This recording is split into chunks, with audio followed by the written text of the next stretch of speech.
Alright. What's going on, guys? We'll give some people some time to get in here, figure out what's going on. Just can't tell when people get in and when they're not in. Trying out a new system, trying to figure it all out. Alright, so we've got a viewer at least, so at least I know it's working, right? So how does the stream look? If anybody in here, let me know in chat. Make sure the pop-out chat's working and whatnot on this new system. How's it looking? Hey Lee. Hey Jennifer. Everything look good? Does the stream look better than it did before?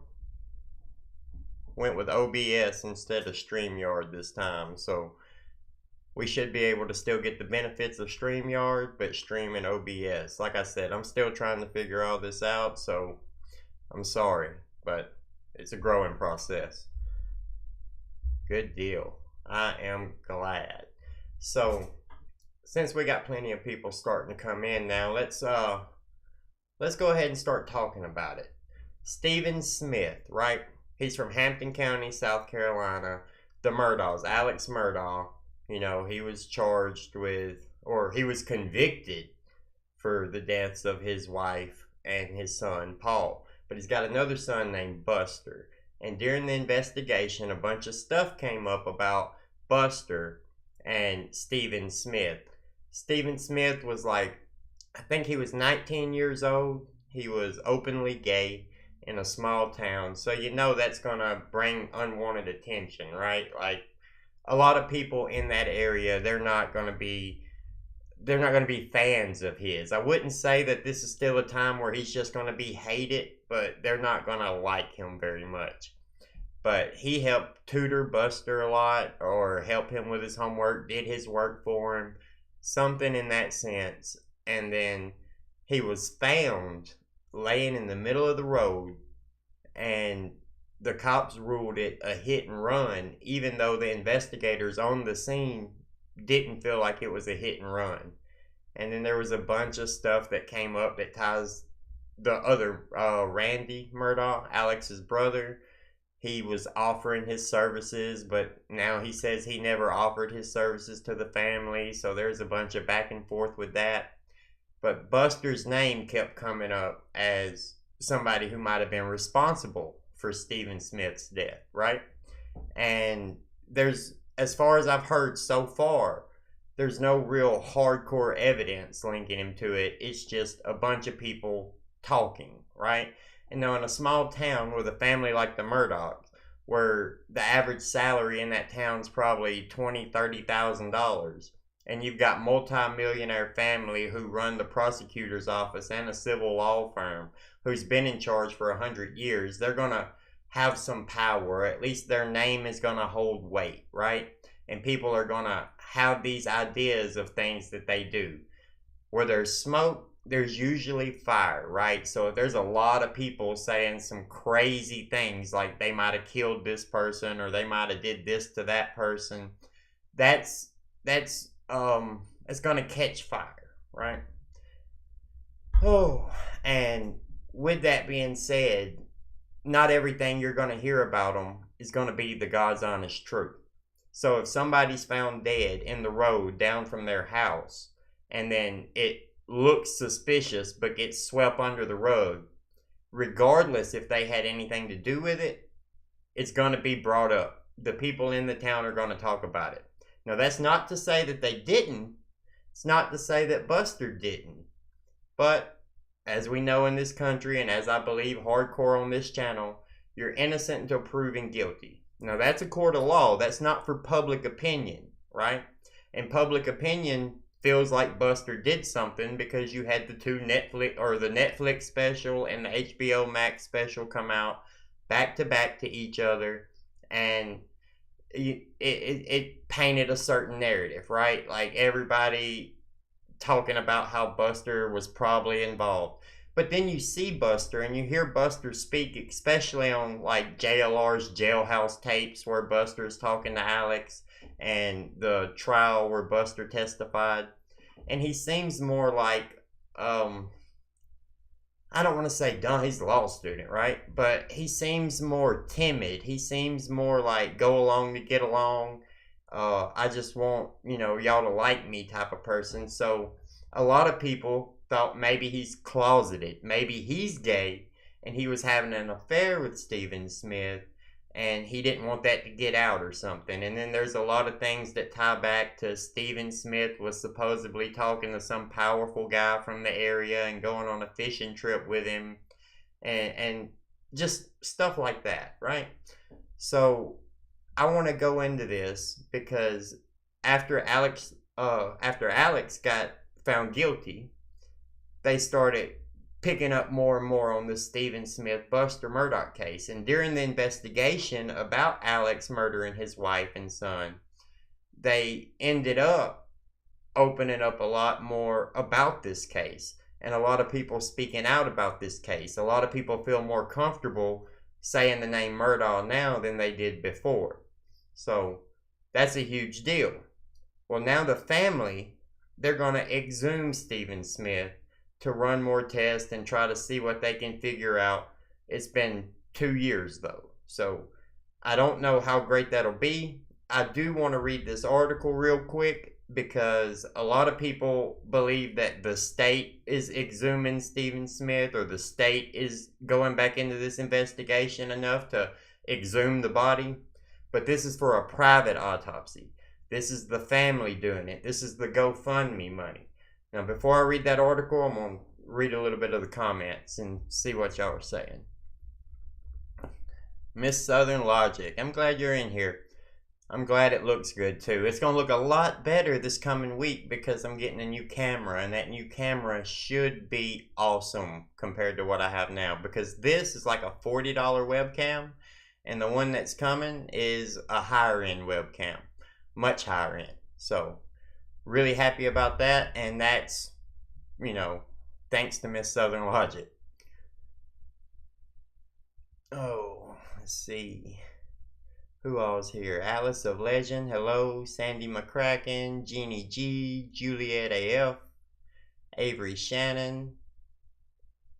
I have the clearest camera you've ever seen. Oh no, you've got to check out Harsh Reality. He's in 4K. He's over there making it look bad, but this is the best that I've been able to get the setup to go, and that's because I've been trying to use StreamYard, but StreamYard doesn't have software for the camera. That's a whole thing I could get into that I never had any interest in whatsoever, but once I started doing YouTube, it's important now, right? I want to put out as good a quality of a product as I can, but it's a process because this stuff is expensive, you know what I mean? And I'm not a rich man.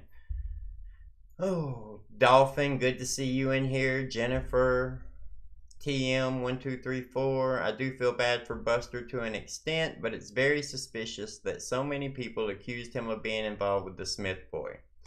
Right, now I can look at that two different ways, right? Buster, as far as I know, there's no real evidence linking him to the Smith boy yet. It's just hearsay and stories, but it goes to that where there's smoke, there's fire. If there's a bunch of rumors about something, then there's something that went on and those rumors came from, or somebody's just hates the family, was looking for their downfall. Like I've said before, you have the small towns, you have the people are going to talk about them when they're completely out of their social class and completely unrelatable to them.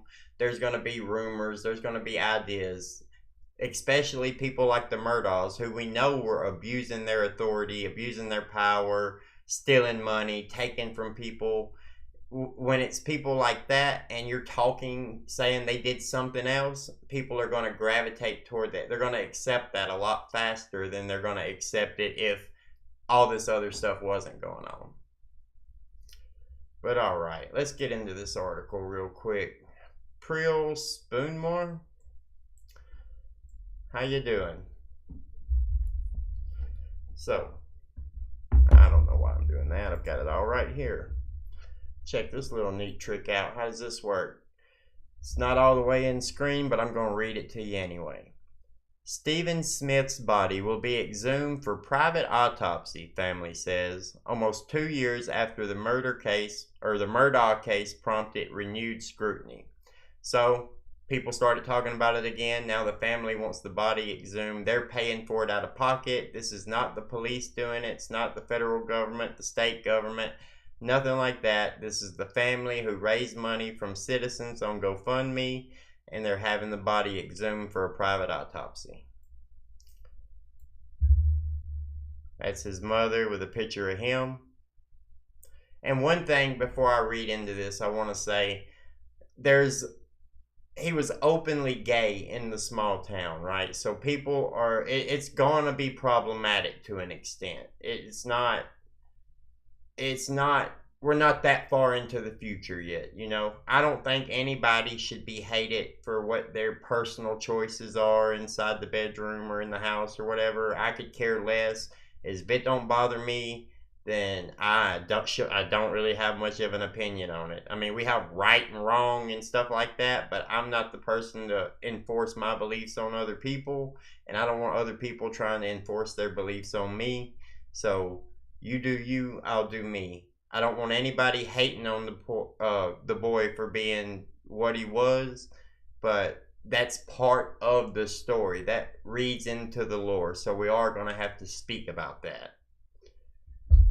The body of 19-year-old found dead in the middle of South Carolina Road in 2015 will be exhumed, his family announced last week, almost 2 years after state authorities reopened a probe into his death based on the information learned while investigating the murders of Maggie Murdaugh and Paul Murdaugh. Right there, a while ago I said 2 years. He died in 2015, so we're talking about almost 8 years at this point that he's been dead. So it might be hard for him to get. It's a pity, it's a shame that a better investigation wasn't done to begin with. The family of Stephan Smith has raised about $60,000 to put toward the exhumation, I can't even say the word now, and a private autopsy in what his mother described on a GoFundMe page as a fight for justice. I could not have imagined when we began this fundraiser that it would take off the way it did. Thank you for not allowing Stephen's story to be swept under a rug. We will pursue the exhumation. I can't say the word now. That happens to me when I say something too many times. We will pursue the exhumation immediately and provide updates along the way. Authorities have not announced a connection between Smith's death and the Murdaugh family, whose patriarch, Alex Murdaugh, was found guilty earlier this month of murdering his wife and son at their rural estate on the night of June the 7th, 2021. Murdaugh was sentenced to life in prison and has since appealed his conviction, according to his attorney. About 2 weeks after Maggie and Paul were killed, the South Carolina Law Enforcement Division, or SLED, announced it was reopening the Smith investigation due to information gleaned from the Murdaugh case. SLED did not detail what that information was. Alright, so that's something that kind of jumps out to me, but it's not so much about Buster Murdaugh, but more about the Alex Murdaugh situation. The fact that they decided to reopen this case 2 weeks after Maggie and Paul were killed, then that tells me that they were focusing in on Alex the whole time. Like, did they even look for other possibilities? Because in that case, there are a bunch of other possibilities that people speak about regularly. Like, oh, you true crime YouTubers, y'all get everybody riled up online. Somebody's going to go hurt somebody because of something you said.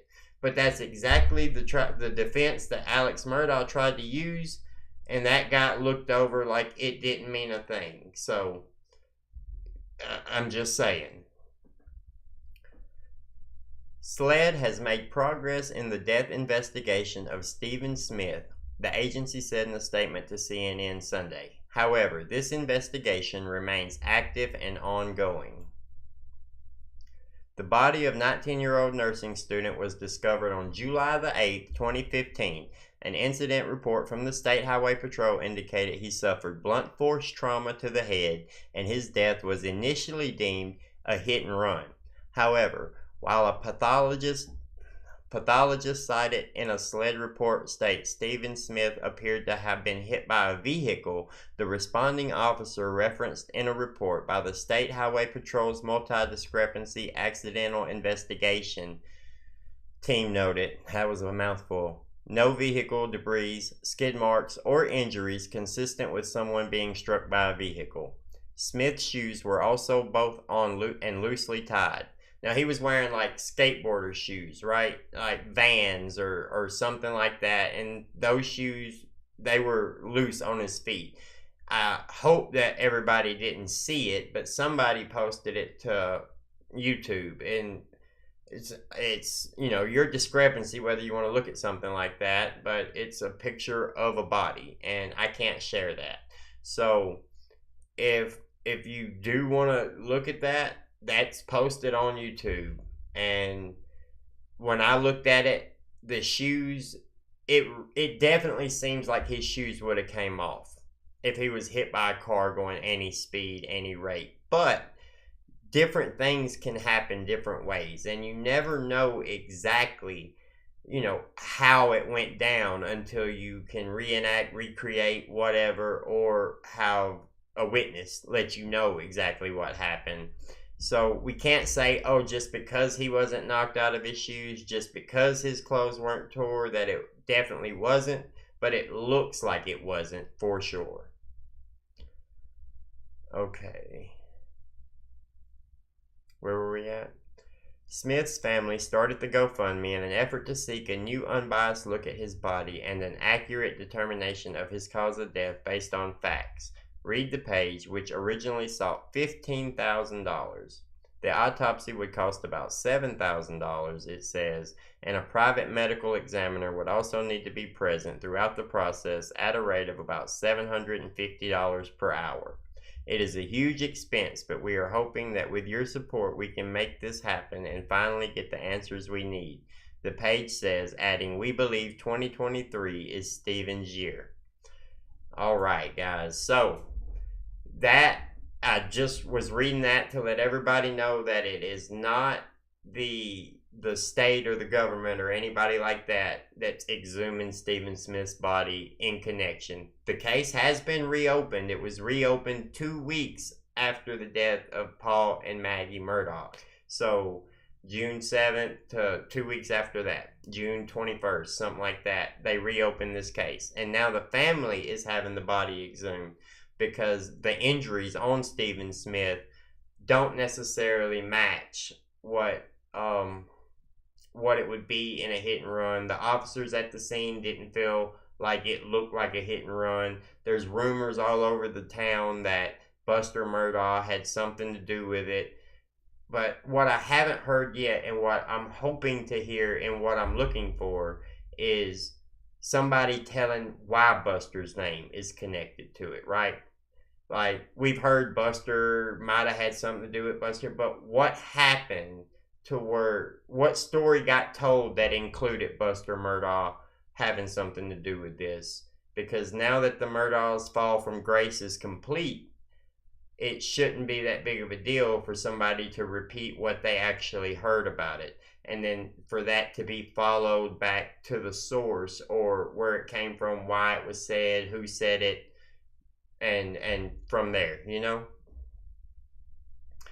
I don't have mods, chat.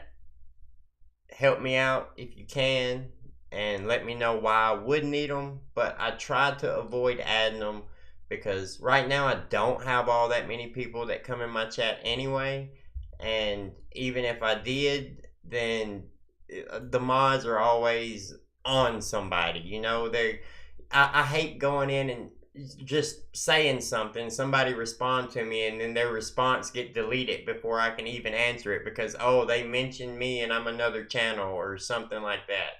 Feel free to talk amongst yourself and do, whatever. I'm going to get trolls. Yeah, I know that. I'll eventually make some mods. Probably anybody who signs up for memberships, I'll probably end up asking them if they want to be mods, because I need somebody who is a mod somewhere else to even explain to me what all that entails. If you want to reach out to me by email and let me know that, great, because I am just winging all this on my own. I message Harsh Reality sometimes and ask him questions, but aside from that, I'm just trying to figure this out on my own and make it happen. So anybody that wants to be a mod, and you are a mod, or you can explain to me what a mod does, email me and let me know so that I know what kind of keys I'm handing over to people and how I can monitor that or restrict that or whatever to make sure that I don't have, rogue mods going through banning people for no reason or banning people because they disagree with me or something like that.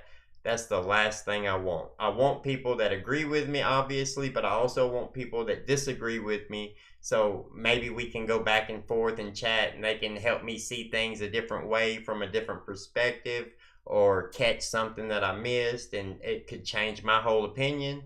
Maybe I could do the same for them, change their whole opinion. It's all good faith, debate and arguing and whatnot when it comes to that. Oh, what is this? Oh, I'm sorry. I didn't mean to do that. Like I said, I'm figuring it out. I have no idea what I even did there. But I'm thinking I inserted an ad.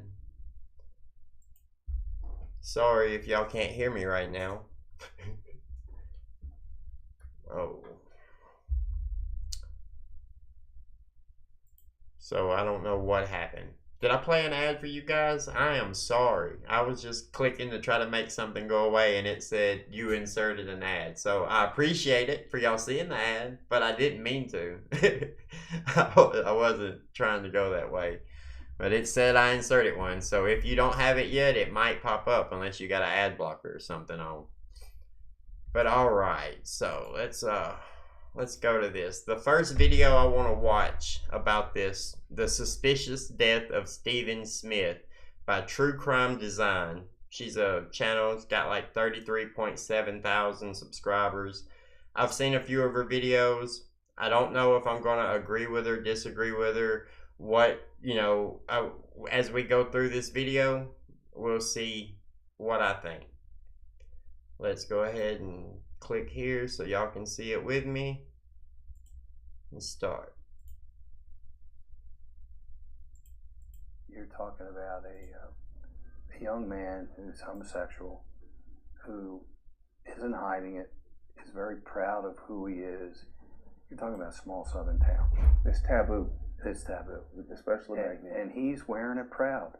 And somebody didn't like it.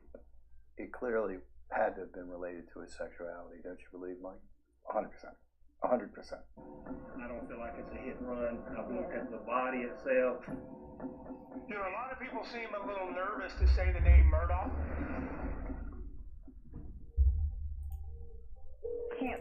Alright, so they don't feel like it's a hit and run. That's the investigator, right? So it's gonna get into all that. It's gonna get into why. It's got to. I know. What was your emergency? We know that he was found at 4 o'clock in the morning on the Sandy Run Road in Hampton. He was about a mile from his car. He had died of horrific blunt force trauma to his head. His skull was fractured. His wallet was in his car. He had his cell phone. And he was not that far from his father's house where he lived. A special act. All right, 1 second. My email is southernlogicyt@gmail.com. I've got it on the about on the channel. If you actually go to the channel, it's there, but it's southernlogicyt, like YouTube, @gmail.com. I definitely would appreciate some help with the moderation stuff. Stacy D, thank you. I appreciate you joining. Accident investigative team looked at the case and determined it was a homicide, but a pathologist disagreed, saying he likely died from a mirror of a passing car hitting Stephan's face. A heated discussion between Trooper Todd Proctor and pathologist Dr. Aaron Presnell reveals that the death was ruled this way because Smith was found in the road. Blue paint chips are found on Smith's clothes but cannot be traced to a specific make or model. It definitely was not a hit. So they think he was hit by a car, but it wasn't just a hit and run. So they think more happened to him outside of just a hit and run. He had blue paint chips on his clothes, but it couldn't be traced to a specific model. What does that even mean, kinda? And before we go back, Avery Shannon, I appreciate you. Thank you for joining. Hit and run. He had blunt force trauma, and it seemed to be an intentional act, which we consider homicide. Eric Bland, an attorney involved in several cases connected to Alex Murdaugh's numerous cases, knows Stephan Smith's mom, Sandy. So we think he was dumped there on the road. Was a very sharp kid as a young man. He was cautious, and so he wouldn't have been walking down the road. He certainly knew the area. Yeah. Okay, see, the only thing that confuses me there is his car was right down the road, right? And the idea is that he ran out of gas or something. When they did the investigation, did they not determine if his car had gas or not? Did they not determine if his car was in working order? Like, did he park there? Was he parked there hanging out with somebody, parked off to the side of the road, and then something happened and he got dumped on down? Or did he pull over and actually need to walk, you know? Because to say that he wouldn't have been out there walking, well, that's crazy to say, in the sense that if something did happen to your car, you wouldn't have much of a choice if you didn't have a phone. You gotta walk. Gay or not, in the country, walking's not that rare. Oh, my bad, wrong thing. A cell phone could have called somebody for help. I've prosecuted cases of people having been hit by cars. This is not the scene of a hit and run. There was no debris. There was no debris, lower extremities, nothing was broken, and his loosely tied sneakers were still on him, on his feet. Yeah. So to think about that, see, these are the shoes right here. Look at those. Imagine getting hit by a car, just the torque that your body would sustain from a car hitting any part of your body while your feet are planted on the ground. Seems like it would knock you out of those shoes, especially if it's fast enough that it would kill you.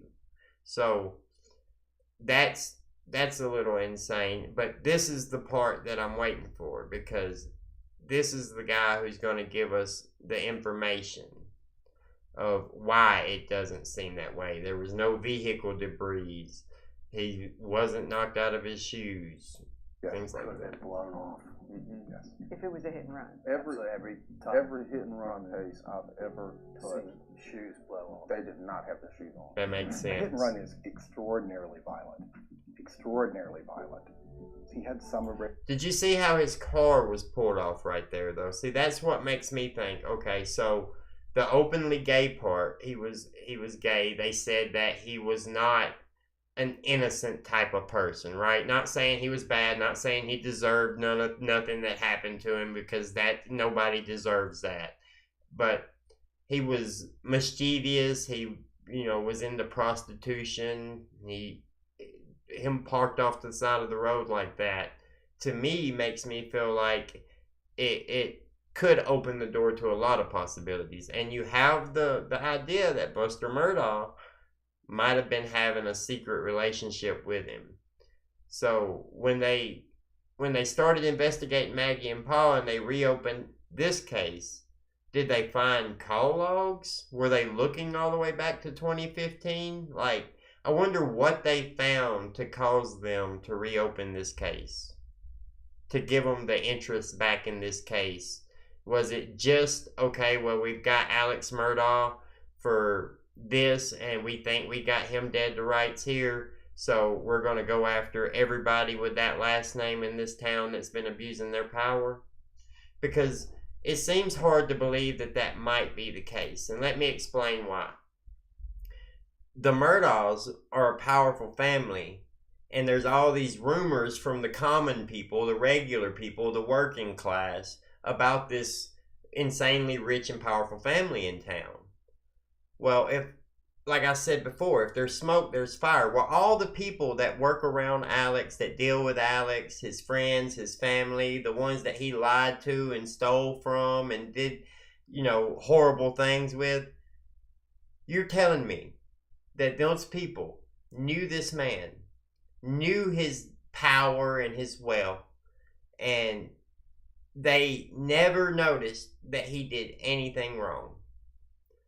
You see, that's the whole drug thing with Alex Murdaugh. I took 60 Roxy 30s a day. Well, this might not come as a surprise to some people. It might to others. I don't know. But 9 years ago, 2014, I got clean, but I took oxycodone, 30 milligrams. I took 4 or 5 a day, which was a bad habit for especially somebody in my income bracket at the time, because those things were like $30 a piece. So we're talking about like 30 milligrams for $30. He said he was taking upwards of 2,000 milligrams a day. So spending $2,000 a day.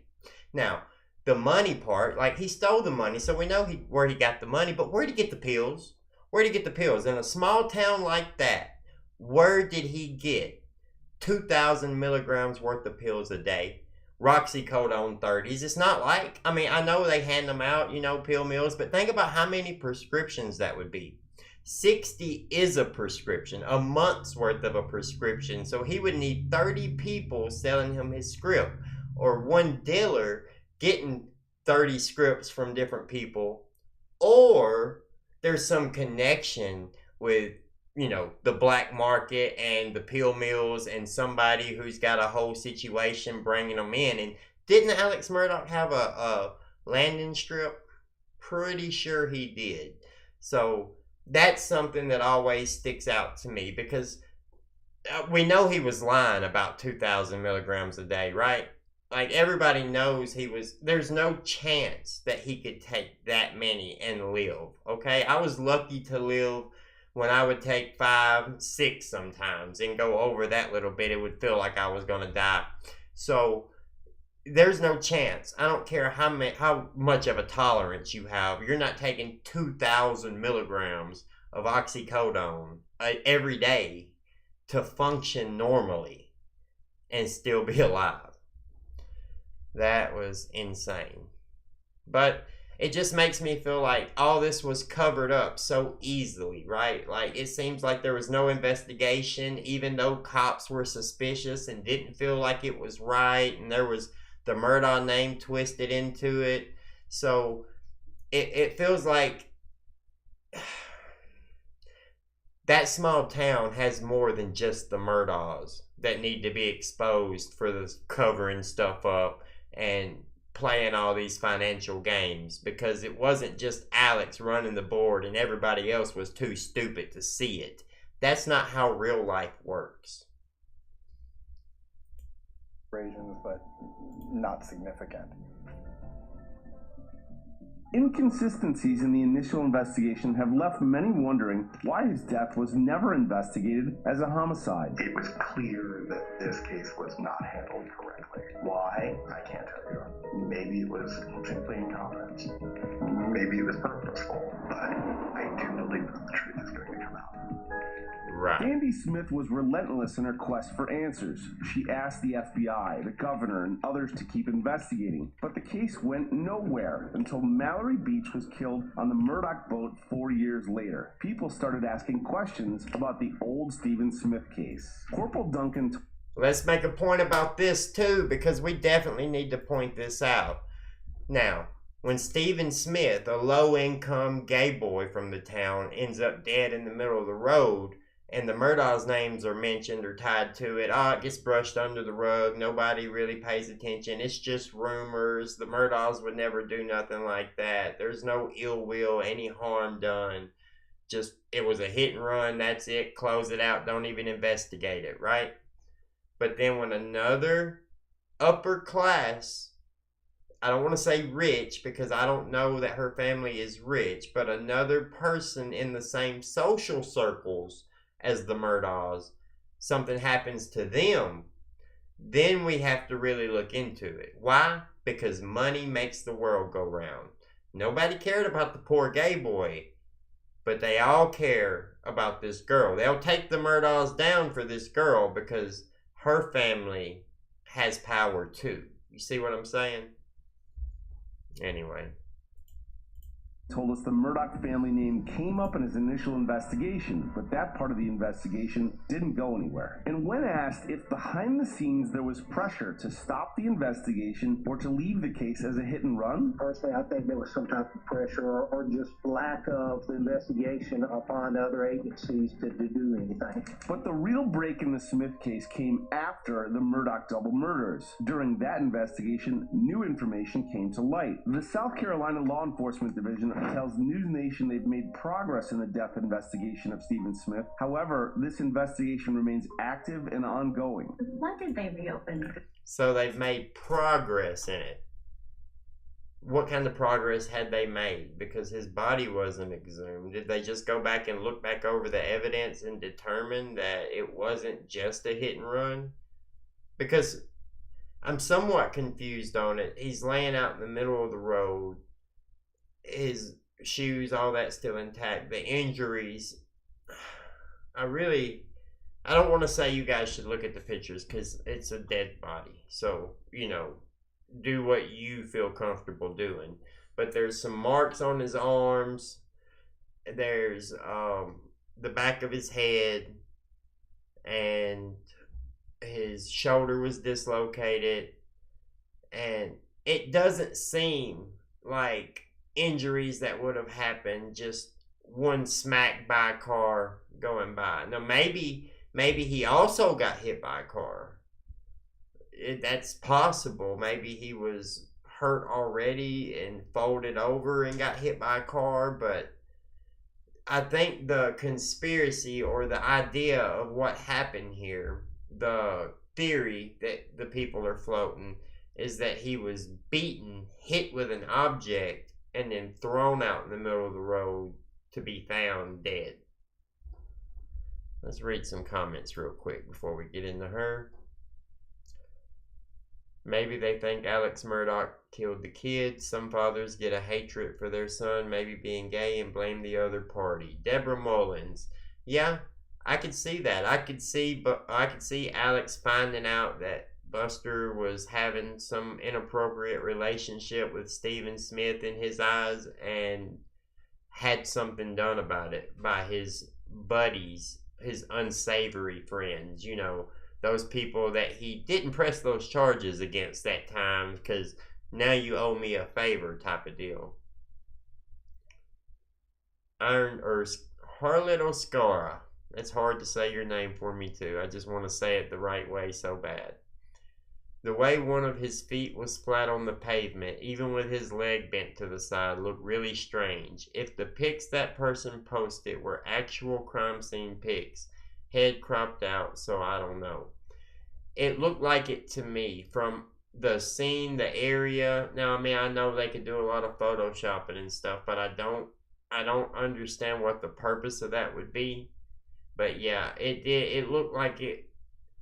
That's exactly what it looked like to me. Like, it looked like somebody pulled up, opened the door, shoved them out, and took off. Got out of Dodge. Sounds like he suffered. Yes, it does sound like he suffered. Because I believe he got beat to death. Maybe set up. Now, was it Buster? I don't know about that. But just from what they're saying, how it doesn't match any factors of a hit and run, but it was ruled as a hit and run. Whoever made that call should be looked into too, right? Because Alex Murdaugh might have been a prosecutor, but he wasn't making the decision whether to investigate this as a homicide or as an accident or a hit and run. And even if it was a hit and run, that's still a crime. The guy still died. So how would it not be investigated further to try to figure out how it happened, what happened? It screams cover up, and that's why everybody jumps on it. It could have been an instance of, we have no way of figuring out anything different. This is what it looks like. We're going to go with this, and then if anything else comes up, we're going to open it up later. Because whether we like it or not, a lot of cases end up that way. Like 50% of cases in the United States are still unsolved. But, Let's see what his mother has to say. Baseball bat. Somebody said it was a baseball bat.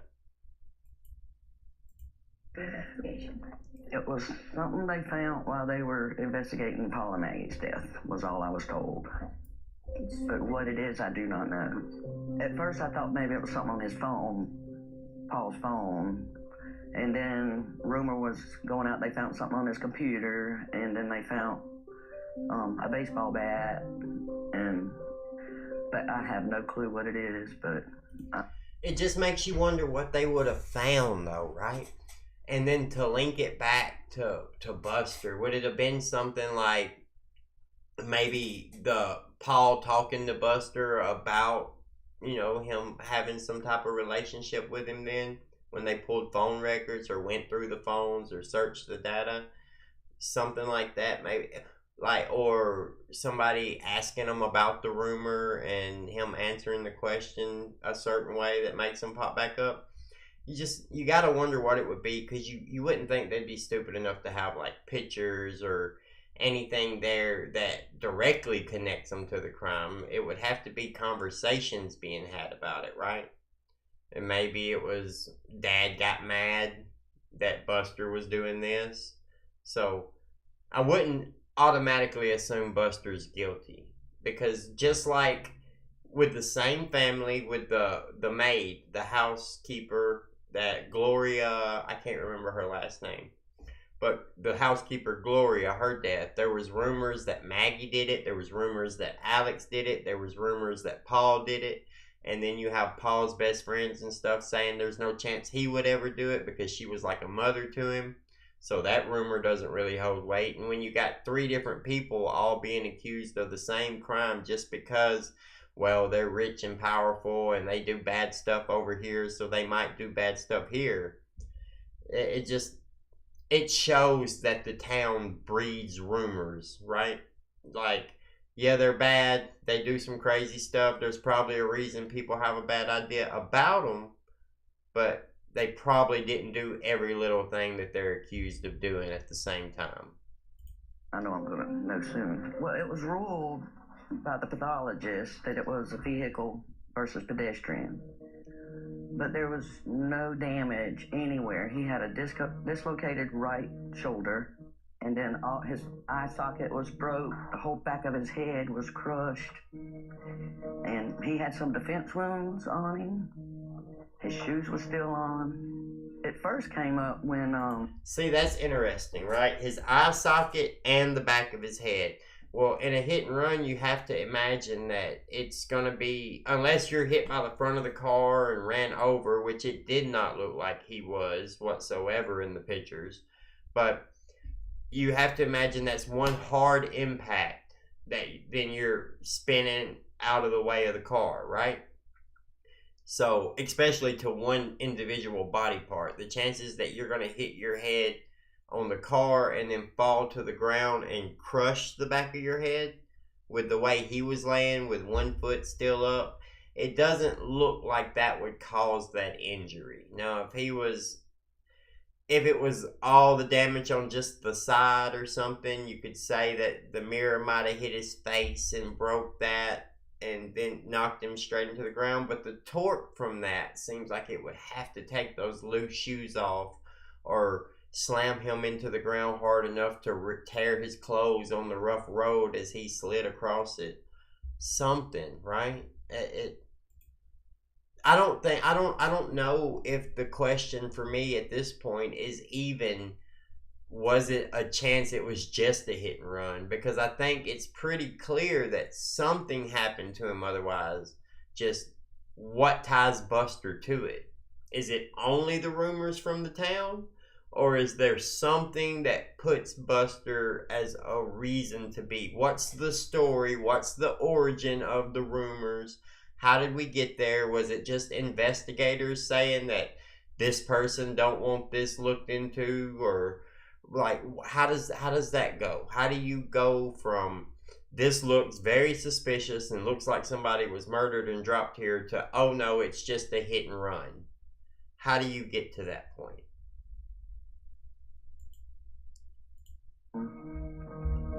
Stephen's body was still autopsy. And some of his friends came over, him and Stephanie's friends, and they said, you know, it was them Murdaugh boys that did this. And then I was like, and Stephanie come up to me crying, and I said, well, Steph, you know, you can't believe everything you hear. People's going to talk, you know, so. Exactly. And then it was like, you know, we never thought that. But then it just kept coming over and over and over again. Reporter Will Folks with... All right, now, to be fair to Buster, that could be, they never had any reason to assume that, so they didn't know that Stephan Smith or Buster had any real connection, right? They never had any reason to believe Buster did it. It's what she just said. Never even thought that. But then the more people kept saying it, the more it's got into their minds that, well, maybe he did. Where there's smoke, there's fire. Something might have happened. He might be connected to this in some way.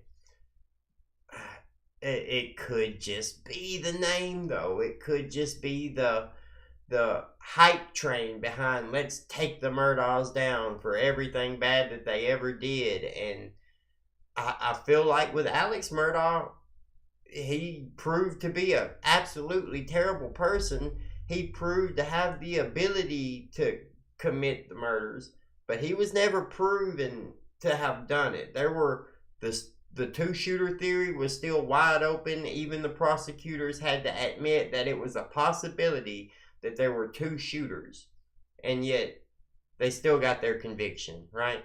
They didn't have the weapon. They couldn't put the weapon in his hands. He didn't have excess gun residue on his hands, no more than what he would have had from picking up the shotgun from the house to have while he waited on cops to get there.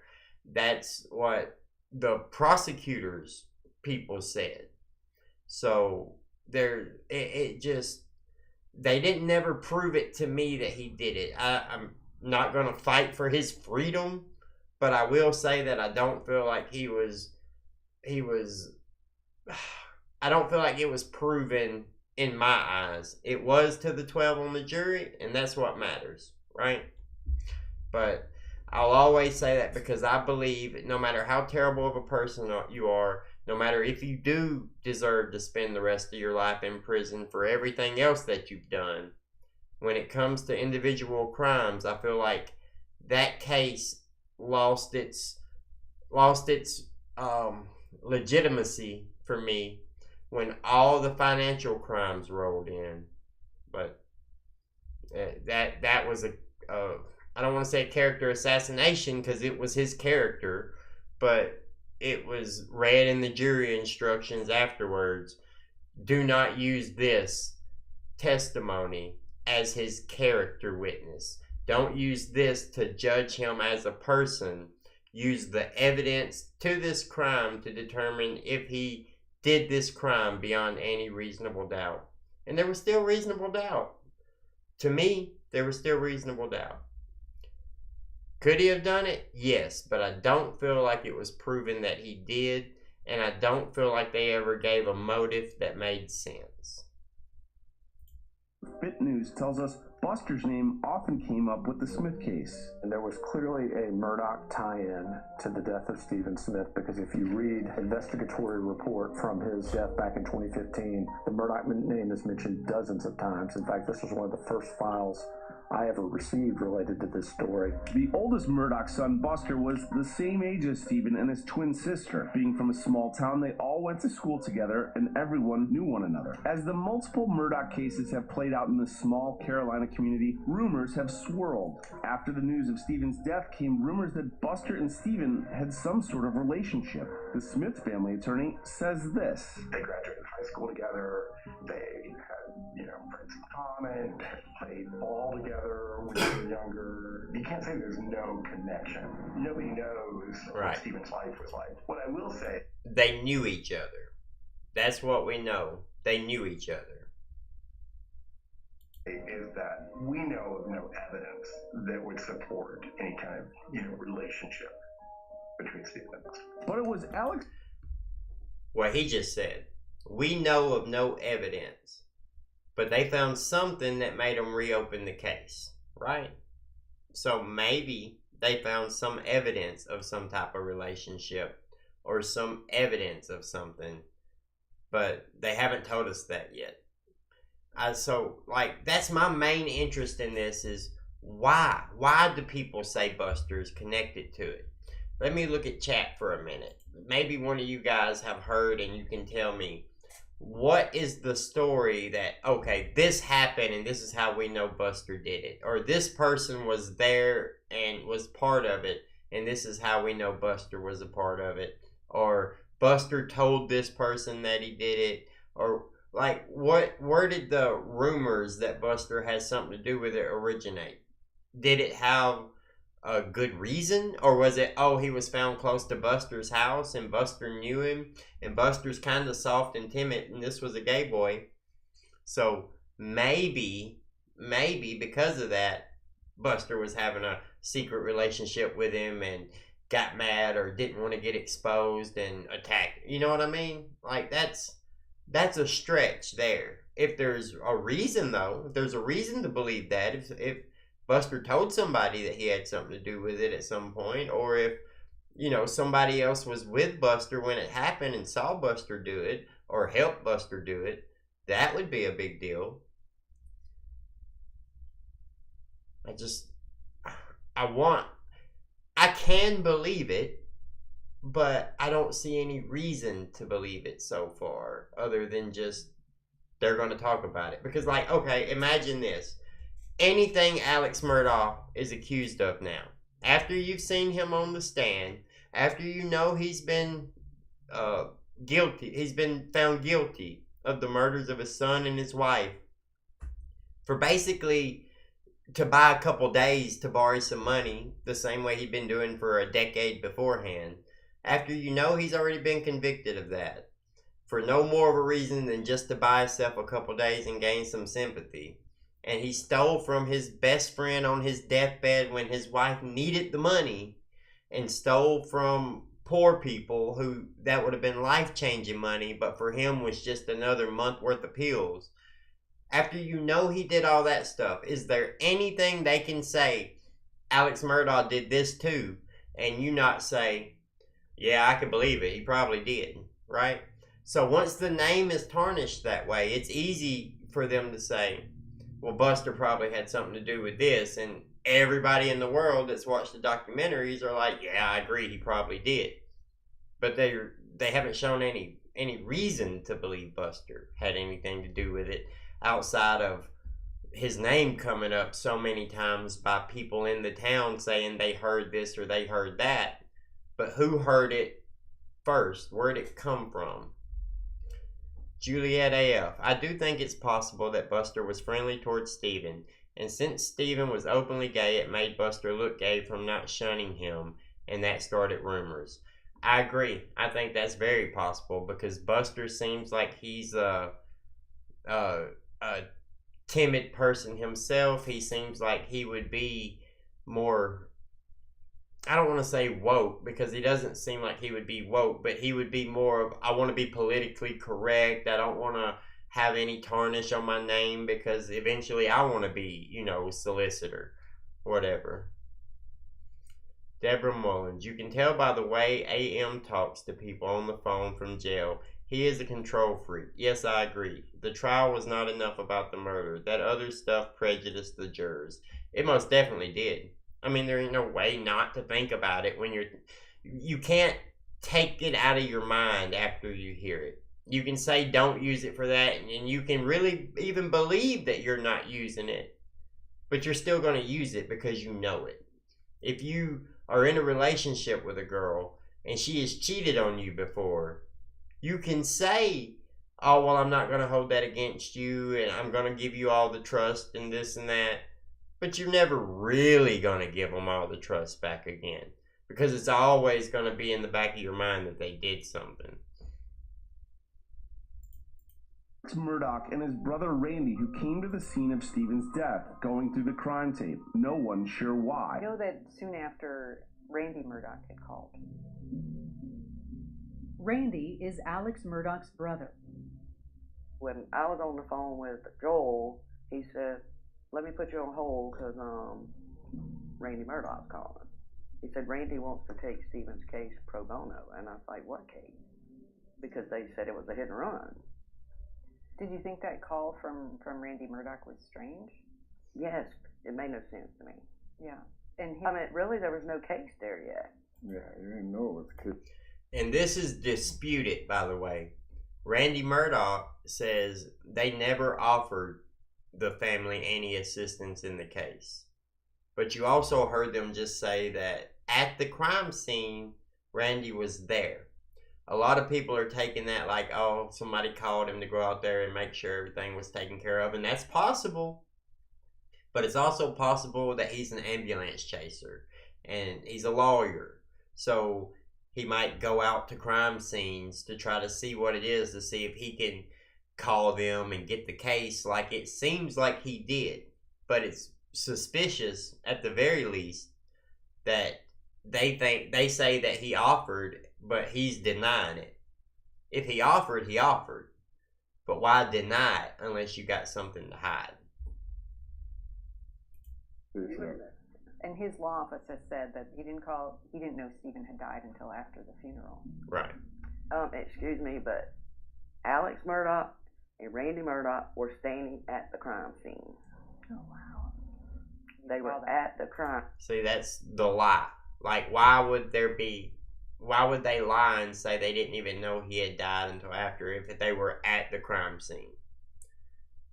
If you want to be super charitable and try to give them the benefit of the doubt and say they didn't know his name and didn't realize it was him until then, you would be being so charitable you'd be naive, right? They knew, and I would guess that they most likely did offer if this family is saying that they offered. So why lie? Crime scene after Stephen's body was moved, Randy Murdaugh called and asked, "Was that you that just passed by?" I said, "Yeah." He said, "I wish you would have stopped so I could have met you." At the crime scene. Yeah. His office says that he never offered to represent the family in any way. Well, if you can believe anything a Murdaugh says. But, yeah. SLED has released some of... See, that's the attitude that everybody in the lower income brackets in that town is going to have. I shouldn't say everybody, but most. They're going to have that idea of the Murdaughs already. Because like I said, $20,000 to $30,000 average yearly income to a man spending 2 or 3 times that a month just on his pills.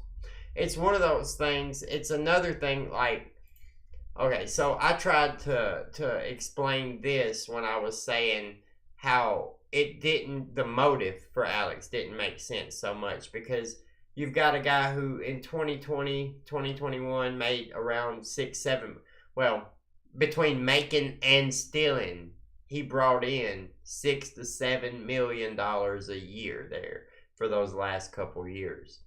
So the $700,000 and something that he had to get back for the Farrell case, whatever the last name was on that case, before, so his law firm wouldn't, find out about his stealing and stuff. You have to look at that. To us, yeah, $700,000 to come up with that's almost $1 million. You can't just come up with $1 million like that. But when you break it down to scale, and you say, okay, well, he made $7 million. So if it was brought down to an average person, and I know this is above average, but to make it easy, $70,000. Well, now you're talking about somebody who made $70,000 last year needing to come up with $7,000, right? It gets a lot easier to understand that when you bring it down to scale. It's still that much money, still that much buying power, still all that, but when you're playing with those large amounts of money every day anyway, it's not that difficult to imagine you would get it a lot easier. I hope that makes sense. Let's get back to Stephan Smith. Some of the interrogations and interviews regarding Stephen's case to the media.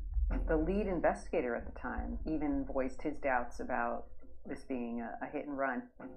Typically, you don't see the highway patrol working a murder, and that's what this is.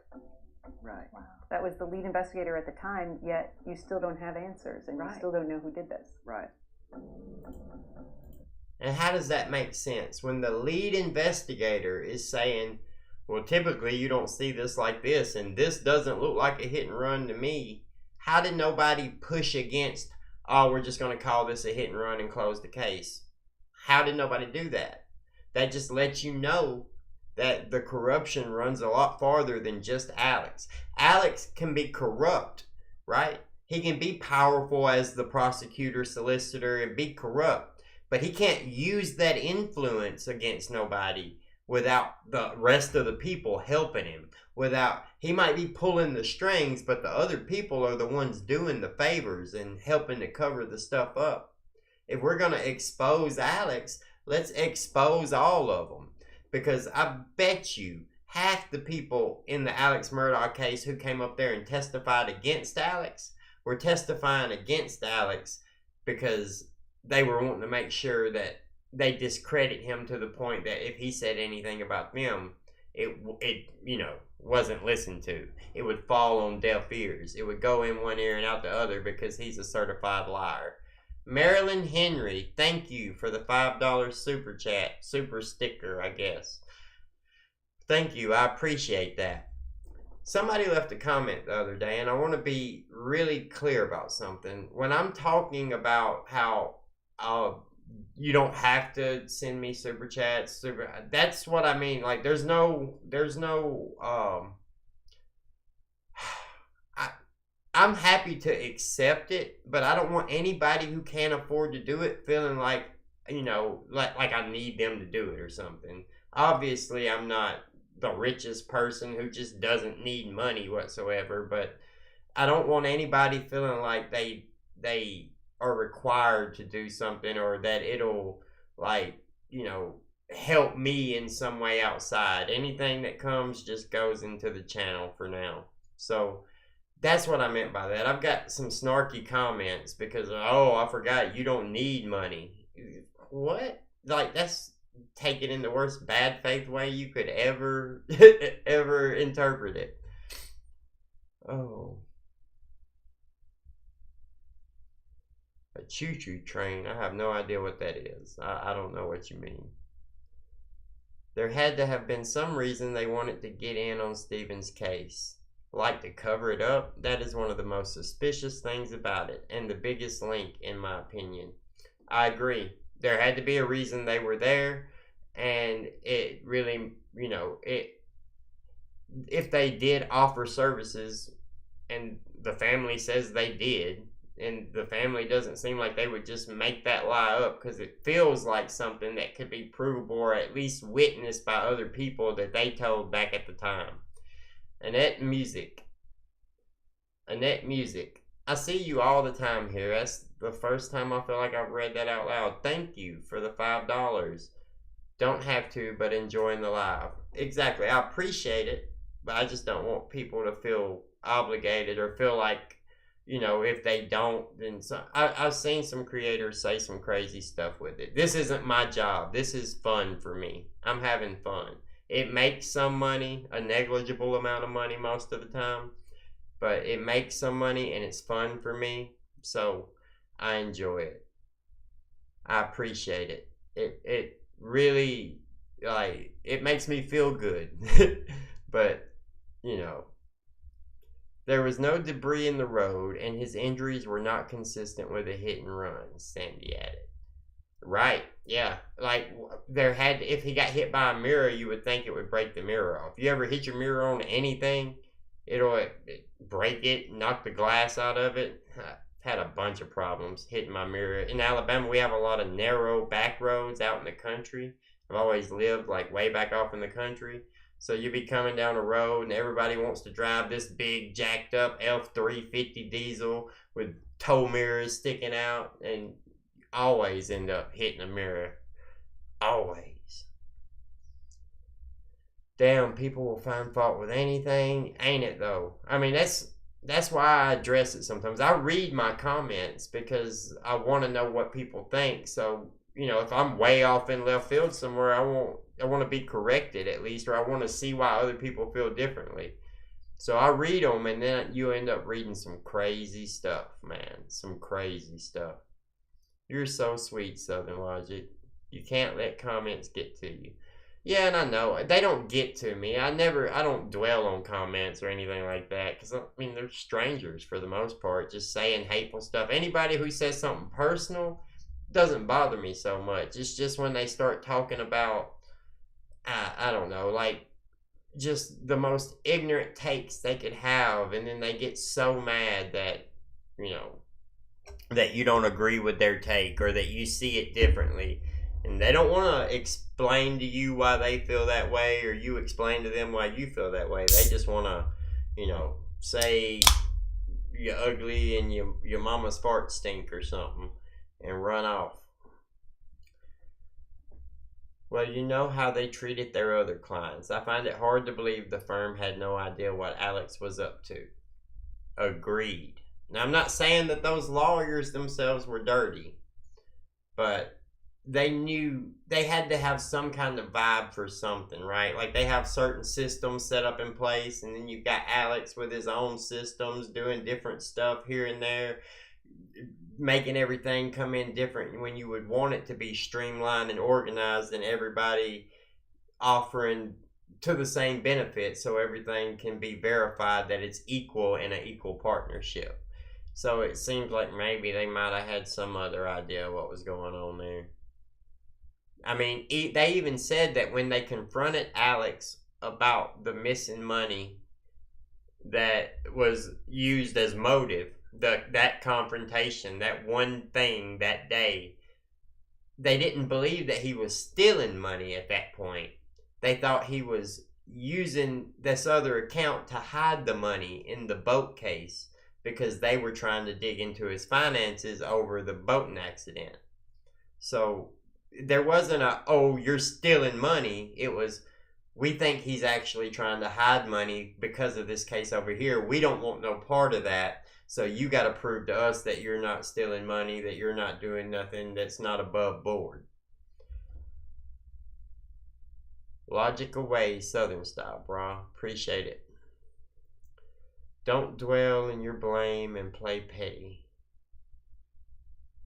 I'm going to email you about coming on a panel on Zavgro's channel to talk about Idaho. We would love to have your logical self up there. Yeah, I'm down. I've been on Zavgro's panels before. Back when I first started my channel, I was on Zavgro's panels a lot. But I felt like she just disappeared for a while. Did I just stop getting her notifications?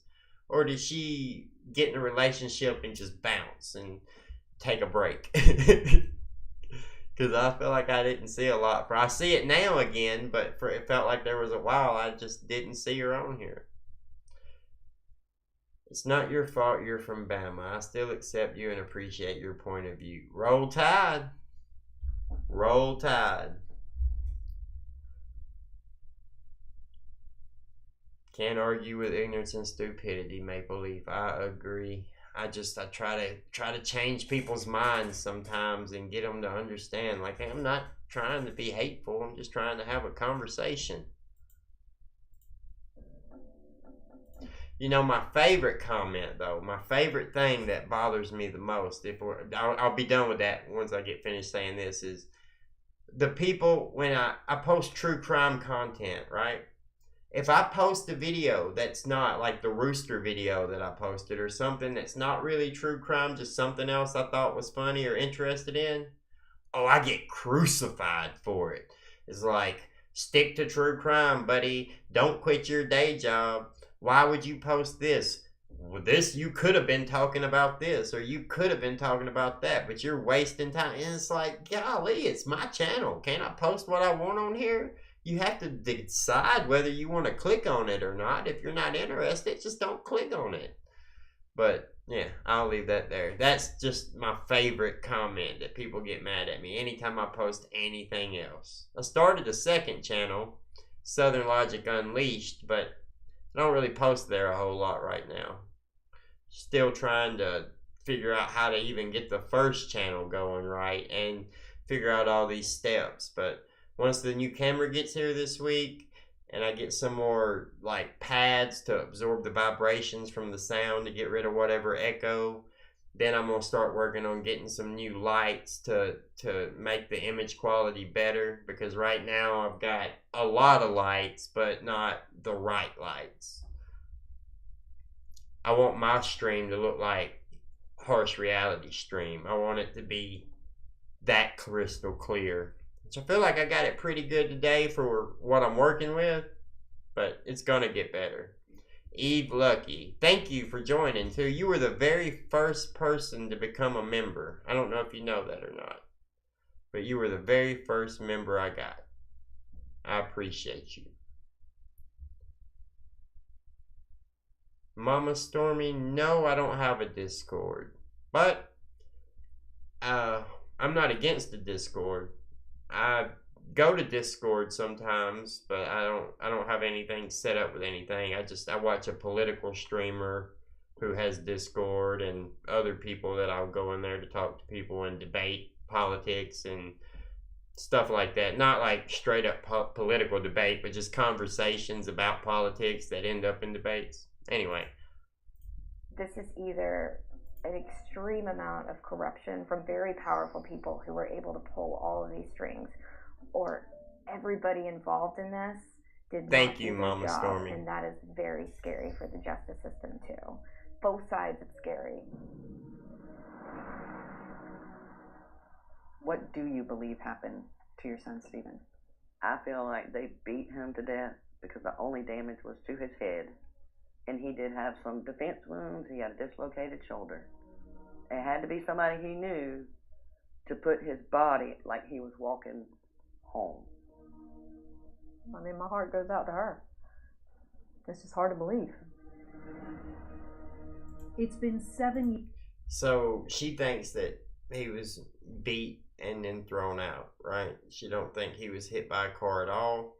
But I feel like they said there were blue paint chips or blue paint residue on his clothes or something, but they couldn't track it back to a specific car. But that would have to mean he at least had some contact with a vehicle, right? Whether they threw him out and hit him on their way home, but he just didn't look like he was run over. That's the part that's I'll loop on that if I sit here and think about that too long. If y'all can make that make sense, feel free to, tell me.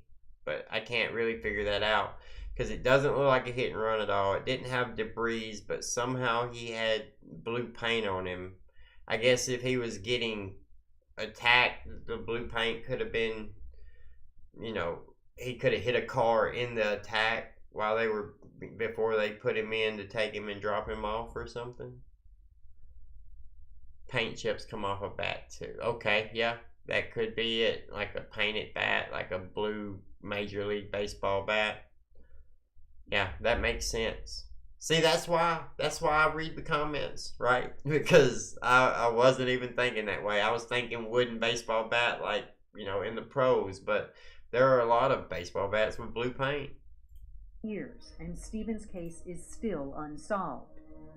Or from an aluminum bat, His mother's yep. attorney has yet to bring a case against the Murdaugh family. There's no fact that I can point to other than talk, rumor, speculation, and the connection of SLED reopening the case at Moselle. There's nothing connected to the Murdaughs. And I'll tell you the other thing. There are people right now in Hampton who know what happened. Mm-hmm. And they need to come forward. Sandy? To say the people in Hampton know what happened? Do they? Could it not have been somebody from out of town? I mean, like he said, there's nothing, no evidence, nothing that we know about so far that connects Buster to it, except word of mouth. So, that word of mouth had to come from somebody, right? Who'd it come from? She lost her son, but she also lost her own community because people were just turning. Here's the thing with that, okay? You have to be able to track something back to the source, or you found the source. You can't just go to somebody and they say, well, I heard Buster did it. And then you're like, okay, well, where'd you hear that from? Oh, here and there. Oh, I heard it right. No, give me a specific individual who said to you that Buster did it, that you trusted enough to believe that it could be true. and then go to that person. Ask them the same questions. Follow that until you get to somebody who says, I don't know who made it up. Okay, well, it came all the way to you, and now you don't know where we found it. So, did you make it up? Do you have information? Do you know about something we don't know? How is that difficult to do? I get now, because you're years later, and it's a rumor that's been going around forever. But at the time, if they would have investigated, they would have found information. So it does feel like it was really covered up, swept under the rug, and they just didn't care. They're back saying we can't say anything. His family reports he would have never left the car, calling him skittish. And his twin sister Stephanie also tells authorities that her... Oh, we gotta stop that. Randy Hansen. The Murdaugh family kind of reminds me of the Kennedy family, but without the power to make things go away. See, that's where I would disagree with you. I understand the Kennedy family connection there, but they did have the power to make things go away. They ran that town. They were the prosecutor, the chief prosecutor, the solicitor of that town for 86 years. Father to son ran that. And then Alex was the great-grandson of the first prosecutor, who was also an assistant solicitor, and they ran their civil practice, so they had the money and the influence of just being a powerful lawyer on top of the influence over the criminal justice system, being prosecutors, and then just money makes the world go round. So they did have the power, and that's what really breeds all the issues. But I know what you're saying. They just didn't have Kennedy power to make it not matter that we know what happened with the Kennedys. With, what was it? Ted? Whichever one used the golf clubs. Yeah, we know what happened, and they still don't get charged for it. That's the power the Kennedys had. Her brother had become very secretive about 2 weeks prior to the incident. Documents show investigators fielding tips about the Murdaugh family in the days and months following his death. The first tip comes in early August, suggesting swirling rumors of a relationship between Smith and Buster Murdaugh, Alex Murdaugh's eldest and now only surviving son. An investigator also fields a tip about another possible suspect, but that tipster tells them he passed along the information at the request of Randy Murdaugh. Andrew says in the records she has the Murdaugh name is mentioned 40 times. Where there's smoke, there's fire. There has to be something to it. Stephen was supposed to go that weekend fishing down in the Florida, and he talked about it with his mother. He didn't tell her who he was going with. He said it was an important person. So that is a good fact. So I guess SLED will look into who in that area may have. Here's something, though. He was an important person. Maybe Buster's getting the bad rap here. Has anybody thought about the fact that Alex was a degenerate? I mean, not only is he lying and stealing and cheating and on pills, we know that Stephan Smith played baseball on the Little League teams that Alex coached, came up playing with Buster. Alex always coached Buster, right? So we know there was some level of, I know who that is, they know who I am back in return. And then we know Alex is out living a double life in the criminal underworld with drugs and theft and just using his influence to gain whatever he wanted, right? So is it a big stretch to assume that Alex might have known Stephan as somebody who could get him something when he needed it or whatever, or that Alex might have had the relationship into it because they're investigating Alex and they go back and reopen this case. Now I know it's the Murdaugh family and all that, but they're looking into Alex and this comes back. So how is that not just as equally possible as Buster? how does Buster get it other than just people saying it? But they're saying that because, oh, they're the same age and stuff. It very well could have been the older rich man using his money and drugs to get what he wanted from the younger gay boy who, I mean, that's a common thing, is it not? Especially for a young gay prostitute, an older rich man with drugs. Doesn't that make sense? And isn't that older rich man with drugs usually somebody in a position of authority? Normally?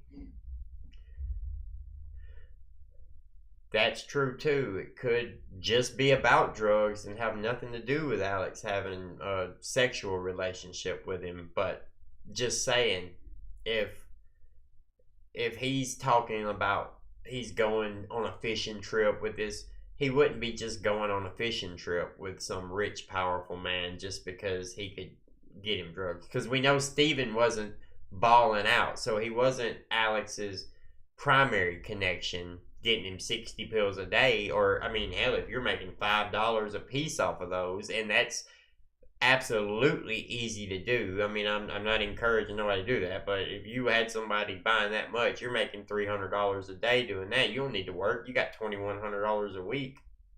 So, you know, he wouldn't be going on the trips with him, in my mind, what I'm thinking. But yeah. Been fishing that weekend in Florida, and are there any communications with Stephen on his phone that would have enlightened that to show that he was in communication with an important person that was taking him fishing? That's the only other fact we know. Look, Vinny, everybody universally agrees that he didn't die on that road that night, that something else happened. And the Murdaughs are no longer going to get the benefit of any doubt. For this to really move, I think they're going to have to exhume his body. And if the state is not going to do that, we are going to start a fundraiser to raise the money for Stephen to be exhumed, get a court order to get permission, hopefully, and then we'll know a little bit more. Because until the body is exhumed and we can have a real forensic autopsy done, I don't think we're going to get anywhere, because certainly Alex is not going to talk. I don't expect. No, Alex, he's not going to talk. He's not going to tell on himself about something like that, and he's definitely not going to tell on the only person who can carry on his family lineage now. He's going to try to make sure Buster is good to go. He's going to try to make sure his brother takes care of Buster, sets him up to succeed, keeps an eye over him, because that's something they made a big deal about, that nobody, the defense nor the prosecution, disputed, was that Alex has a lot of pride in the name Murdaugh. He's not going to want any more blemishes on it than it has to be, which is why they say he still won't admit to what happened with his wife and son. He cares about his name too much. Randy to talk, and you know, Buster, I'm not sure, is willing to talk. And if people aren't willing to talk, we're going to get nowhere. So I think it's going to have to be a forensic examination rather than a verbal disclosure.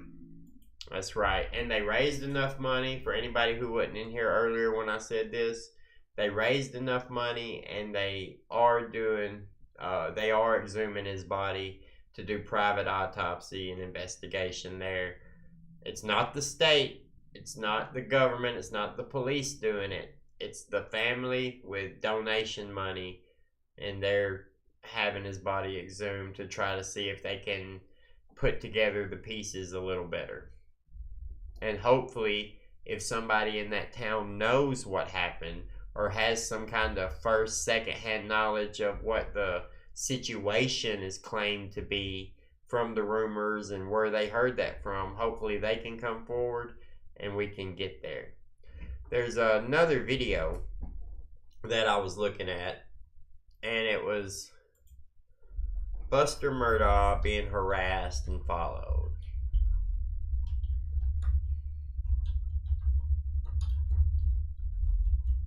Oh, I spelled that wrong, but it'll still do it. Let me do this. So yeah. There it is.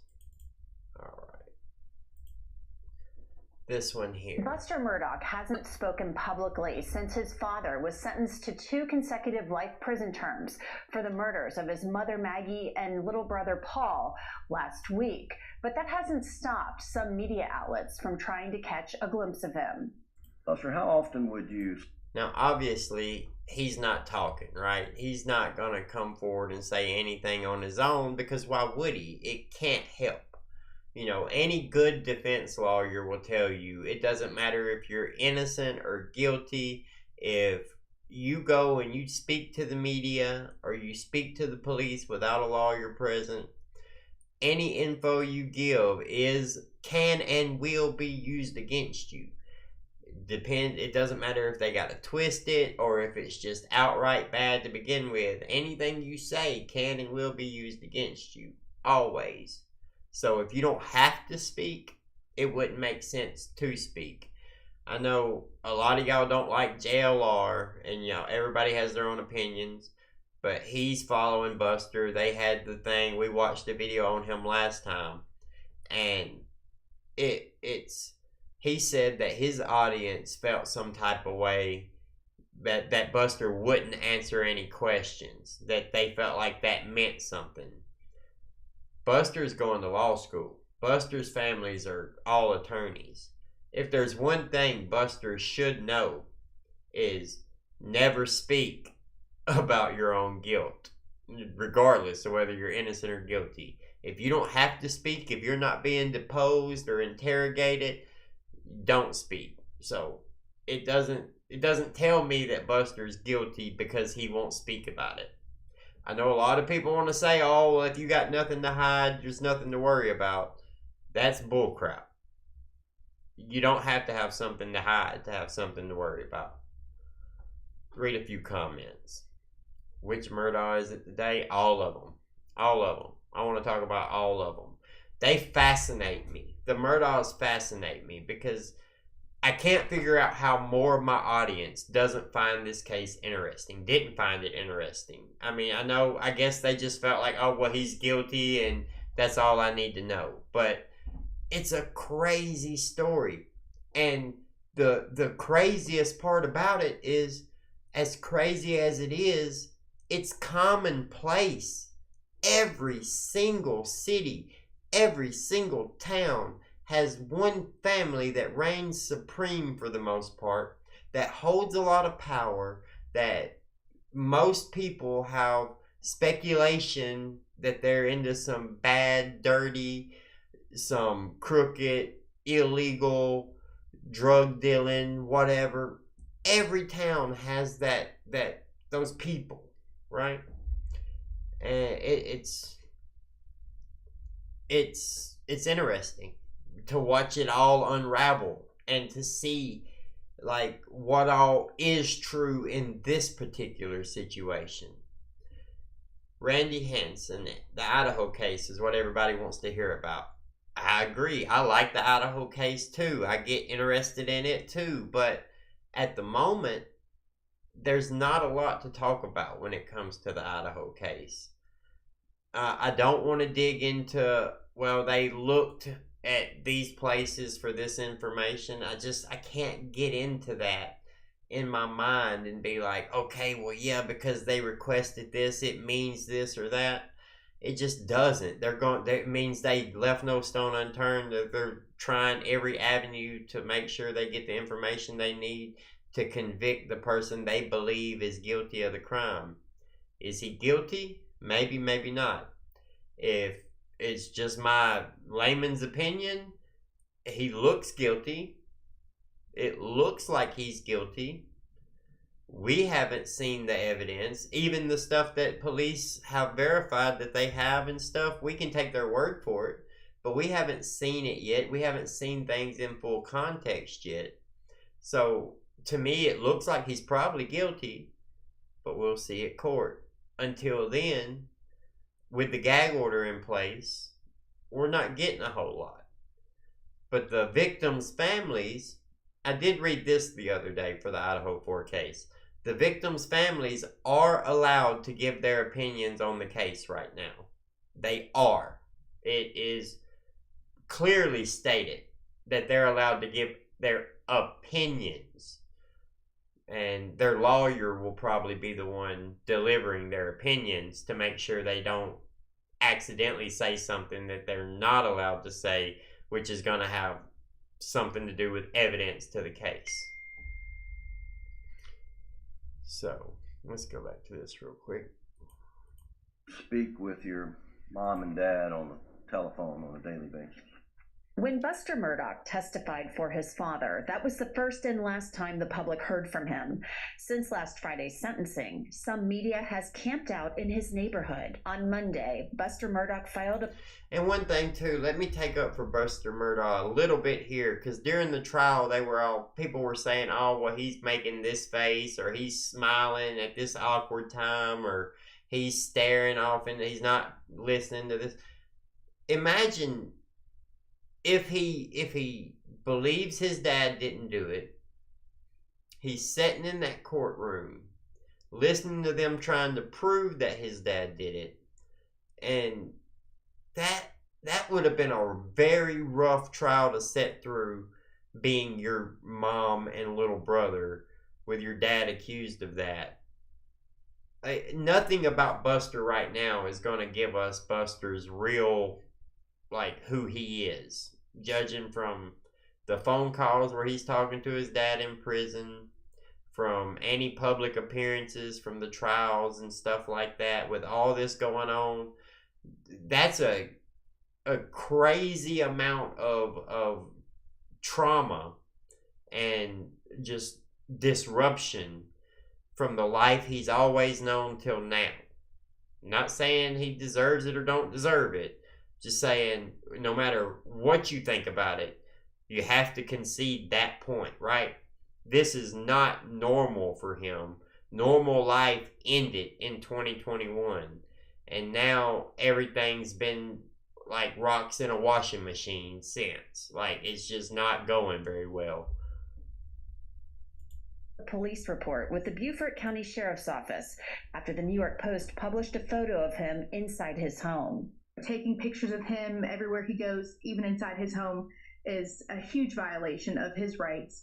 And I think it's criminal. Attorney Sarah Ford followed the trial and represents crime victims in South Carolina. She does not represent any Murdaugh family members. It's just capitalizing on an already existing tragedy. Buster lost his mother and his brother, and now essentially his father, and is being stalked and harassed by media in his own home. If he has a story to tell and he wants to tell it, then he'll do that when he's ready to do that. Beaufort County Sheriff's. But also, Buster is now a public figure. Like it or not, he's a public figure, and people know who he is, and people are going to have opinions. And in the United States, you have free speech, free will.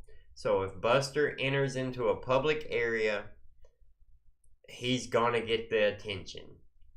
Good attention or bad attention, he's going to get it when he goes out in public. Is it right?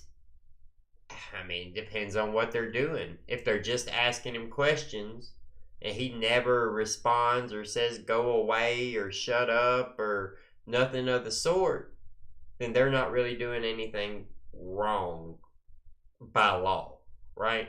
You can look at it as morally bad, morally bankrupt.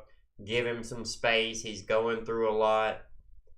But if they're not breaking the law, they're going to keep doing it. The media has always been this way. I feel like people don't realize that, especially the ones that get on and talk about tragedy pimps and how this news station is doing this and this is doing that. They're a lot more biased these days. They're a lot more clear on what they as individuals believe about what they're reporting nowadays, right? Like Ashley Banfield, she obviously believes Bryan Kohberger is guilty. She believes, anything that comes out that's said about Bryan Kohberger, she reads it off as if it's the truth rather than speculation or unconfirmed information from a source, whatever. She speaks of him as if he did it. And, he's got a chance to prove he didn't, when in reality, it's the other way around. They got to prove that he did do it. That's the hard part that people can't get over is, well, yeah, it might seem like he probably most likely did it. It might feel like he did it, but if the court system can't prove that he did it, that lies a problem, because then he's not going to be found guilty, right? If you can't prove it, then they're not going to be found guilty. Unless you get a case like Alex Murdaugh, where you're allowed to trash them and bring in every bad thing that they've ever done and point it out to the jury that they're a low-down lying piece of crap. And hey, they lied to you in this case already too, so you have to take that into consideration, even if the judge tells you not to. Anyway. The news stations have always been investigative journalists. What they're investigating, how they're investigating it, those things haven't changed that much. That hasn't, like in the 70s, you had reporters hiding in bushes, jumping out, taking pictures of people, running beside cars, trying to get, shots into the car of this person or that person. And investigative journalists sometimes do really good work, like exposing things. All the WikiLeaks, that's investigative journalism, where you find out that the government's spying on you and that the NSA has all this. Not going to go into all that, but when you find out all that information, that's because of investigative journalism and whistleblowers, right? You're always going to have journalists that go the extra mile to get the story. Nowadays, though, you have those people with the same ambitions and the same thought process, but they're not doing it for this big corporation like CNN, where it gets looked over and like, oh yeah, it's just how it goes. Instead, you're looking at an individual like JLR and you're like, well, he's rude as hell and he just doesn't care about this person's privacy, or he borderline stalking this person. And I mean, borderline, but that's how it goes. That's how journalism goes. Deputies told Buster Murdaugh they would increase patrols in his neighborhood.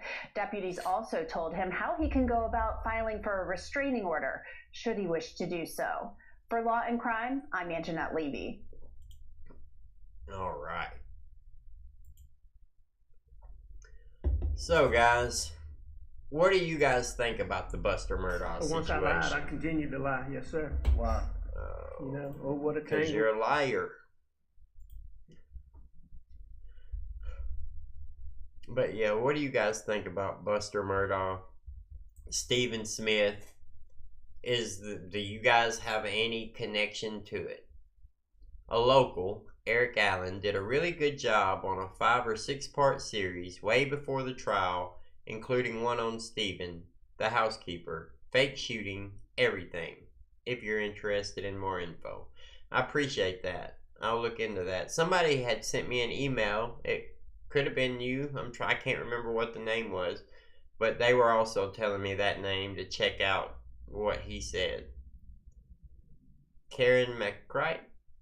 I think Alex owed a gambling debt, and his family was killed in front of him. Some confessed to their stepdad that he and a friend were drunk and hit someone on the road. Okay, but that's the rumor, right, for Buster. Where did that come from? Who is that someone? Do police know who that someone was? Has anybody else? Because otherwise, that's just more of the rumor. You know what I'm saying? Like, the people, the investigators, I'm not talking about us and the internet, but the investigators there, the cops there, if these rumors are going around, there should be something to substantiate something where they can follow it back and see.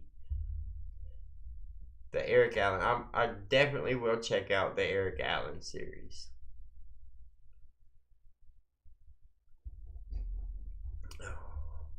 What time is it? 9:35. All right. Does anybody want to come up and have a chat or discussion? Because if not, I'm going to probably start to shut it down. Yeah, he's got a few recommends, even more in the comments since. So I'll definitely check that out. Eric Allen. Let me write that down.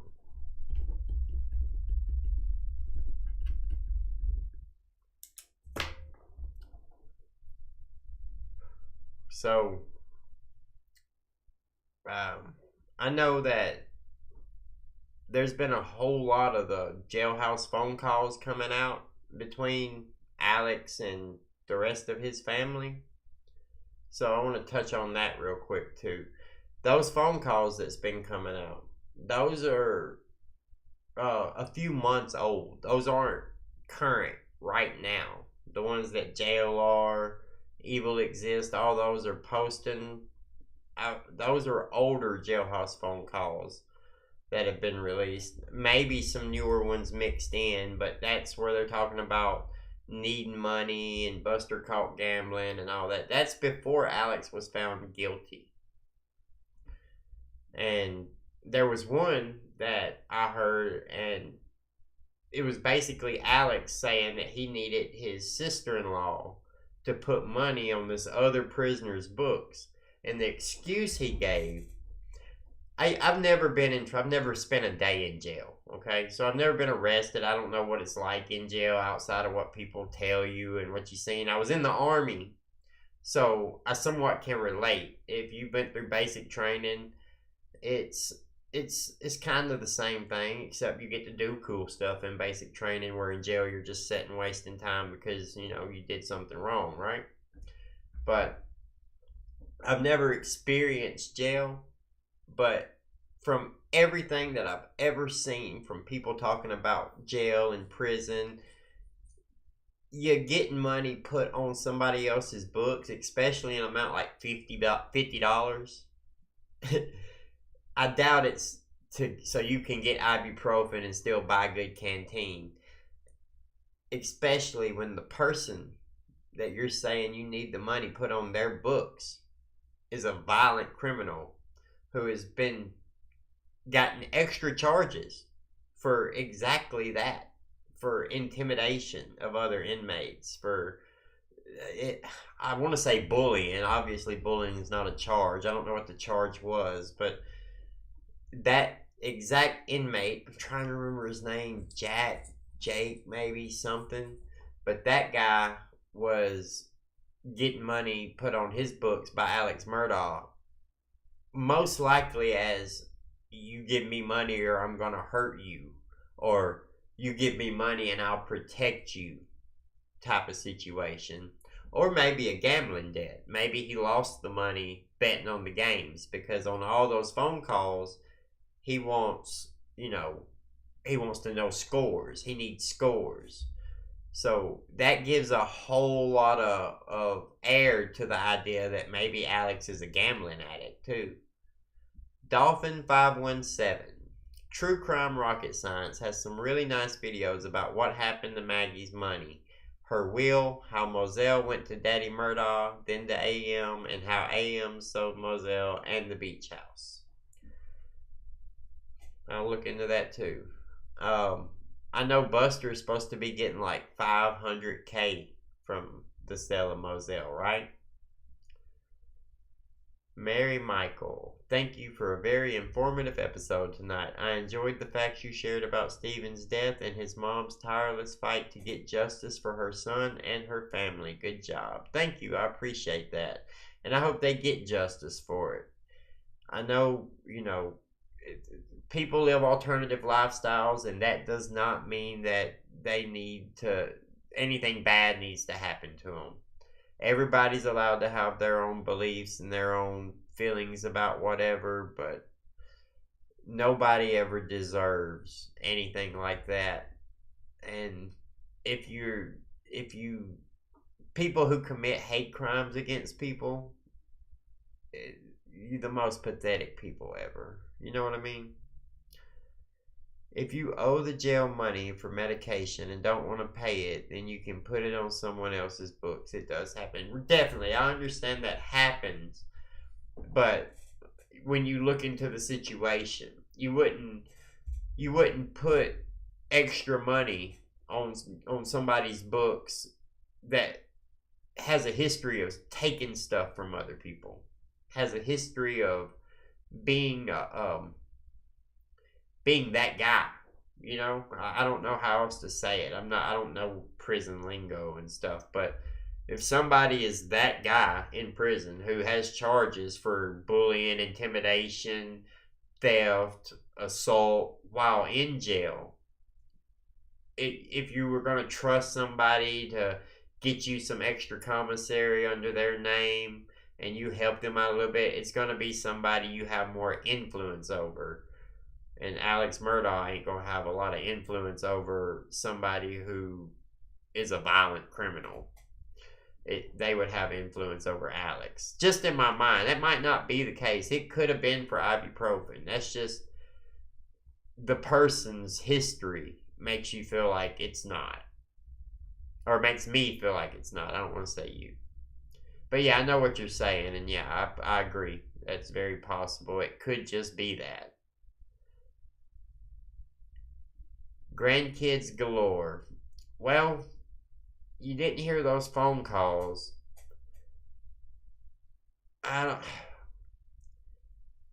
JLR is posting them. I would take everything he says with a grain of salt. But he's posting the phone calls, and the phone calls are, you know, they're good. They're legitimate. The phone calls aren't false or fake or nothing. No matter what his reputation might be or what other people think about him, the phone calls he's putting out, they're legitimate. Also, there's a channel called Evil Exists. They put out some of the phone calls too, but a majority of those calls are coming from JLR.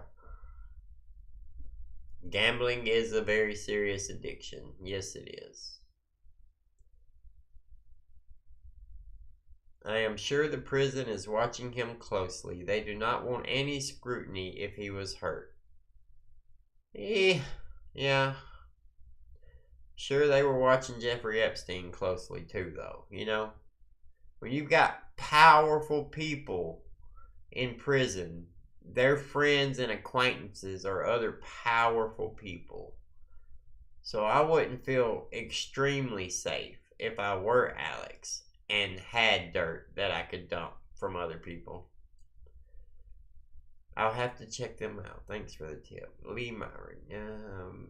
Maybe a some, but probably not much. Oh, I'm reading y'all's conversations. I'm sorry, I'm just looking for something. Rocket science is too biased toward guilty.